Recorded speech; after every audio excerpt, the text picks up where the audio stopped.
వేసేశారు. తెల్లవారుతోంది, ఇంకా 2 అవుతోంది. నందుణ్ణి లేపాడు. నందనార్ చిదంబరం వెళ్ళన్నాడు. ఎలా వెళ్ళను, ఎలా పంట అన్నాడు. పండేసింది చేర్చేశామన్నాడు. నీ యజమానికి చెప్పి వెళ్ళిపో అన్నాడు. గబగబా పరిగెత్తుకుంటూ యజమాని దగ్గరికి వెళ్ళాడు. నువ్వు చెప్పినట్టు పంట పండించానన్నాడు. తెల్లబోయాడు జమీందారు.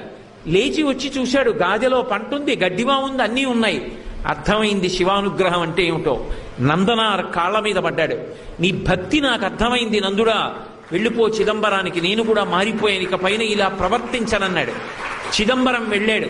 అర్చకులు ఆయన పట్ల చాలా కఠినంగా ప్రవర్తించారు. అగ్నిలో ప్రవేశించు, నీకు దేవాలయ ప్రవేశం చేయిస్తా ఉన్నారు. అగ్నిహోత్రాన్ని రగలిస్తే శివుడికి నమస్కారం చేసి అగ్నిలోకి వెళ్ళాడు. అగ్నిహోత్రం పుష్పమాలయ్యి ఆయన మెడలో పడింది. శంకరుడి దగ్గరికి వెళ్ళి నటరాజస్వామిని చూస్తూ ఆనందపడిపోయాడు. ఆ సంతోషంలో చూస్తుండగా నందునిలో ఉన్న తేజస్సు వెళ్ళి నటరాజస్వామి యందు ఐక్యం